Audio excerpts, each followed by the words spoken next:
going to flex the knee and dorsiflex the ankle up like this, and you're palpating for tenderness along the calf muscle. And that the positive sign for that would be pain, and the implications are deep vein thrombosis, which is basically a blood clot in the lower leg that would cause pain when you palpate through there. What was that test called? Omen's sign. When do you think someone is at a great risk of a deep vein thrombosis in their calf? Diabetes. Okay, diabetes. Post-surgery? Post-surgery, why is that? Because, a possible clot could have broken off of the site where they had to do the incision. Right. Here's what I can tell you. One of my former athletes, his sister died from a deep vein thrombosis in her calf following meniscus surgery. So, even though typically as athletic trainers we don't think that what we do is too life-threatening, or that our athletes are really dealing with life-threatening situations that often, realize something simple like this, you need to be able to recognize it. And if you don't, your athlete may not wake up the next morning. Okay?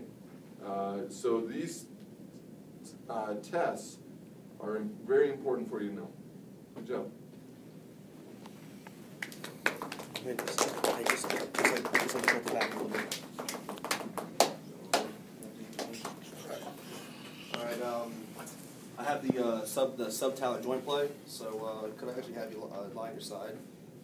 You know what? Actually, all right. I'll just do the distal tibiofibular joint play right now. Okay. So actually, just lie supine like you're doing. This right here is testing for a high ankle sprain, also known as a distal tibiofibular syndesmosis sprain. This one here, you're going to want to stabilize. Go to the other side. Can you go to the other side? Yeah. Or else get your other shoe off so they can see it easier. Okay. Yeah.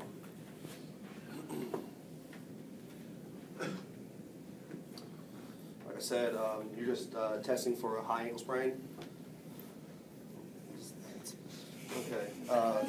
You're gonna want to stabilize the tibia, and I found that if you actually use the thenar eminence of your hand, you can get a better grip on the distal tibia, fibula, instead of using your fingertips. So grasp it like here, and you want to move it up and down, and you're looking for pain, hyper mobility, and like I said, implications. If it is positive for those for pain and whatnot, it could be a high ankle sprain. So you're moving the fibula. Yes. Up and down. Moving distal fibula up and down, and you're checking for the syndesmosis. So all you're doing is just sliding that distal part of that fibula anteriorly and posteriorly. Okay. So what specific ligaments? Your syndesmosis, so like your interosseous membrane, your high ankle sprain, which is what connects your tibia and fibula together.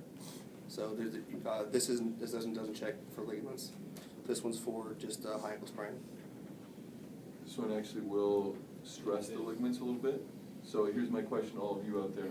What ligament is it going to stress? Anterior talus. No? The tib fib? It's going to be the tib fib. Okay?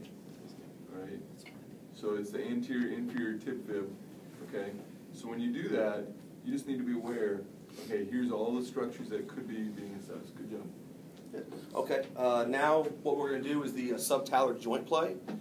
This one, you're gonna want your athlete to lie on the affected side. So if it's his left ankle, what you're just basically doing is you want to stabilize the tibia over the medial malleolus. Grab your other hand, grab the calcaneus midfoot region, and what you're doing here is you're looking for hyper mobility or even hypomobility in the subtalar joint. And then what you could also do, you could also have them flip over on the lateral side, on this leg, and then you can like provide a towel for them or something to rest the leg on. Then you would also stabilize now the fibula, grab here under the calcaneus, and repeat. So Jonathan, do that one more time and just go one direction. Okay. So I'm gonna stabilize, and I'm gonna give a downward force. Okay, hang on a second. Good. What else is he stressing here? Perineals are being stretched. What else? CF. The CF is gonna be stretched here too, okay? And the ATF might be along with the PTF, okay? So realize, all these, your book does a great job of giving you like the main things. But what I want you guys to do is think about what other anatomical structures could be causing pain over here as well, okay? Because if you get in the mindset of doing that now, evaluation is gonna become a lot easier for each one of you, okay? Good. And then if you went the opposite way, what are we looking at? Looking at the deltoids primarily. Okay, good.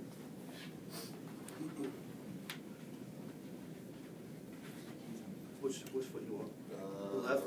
Right. The right one? Yeah. The next test is the external rotation test, which is also known as the Cleaver's test.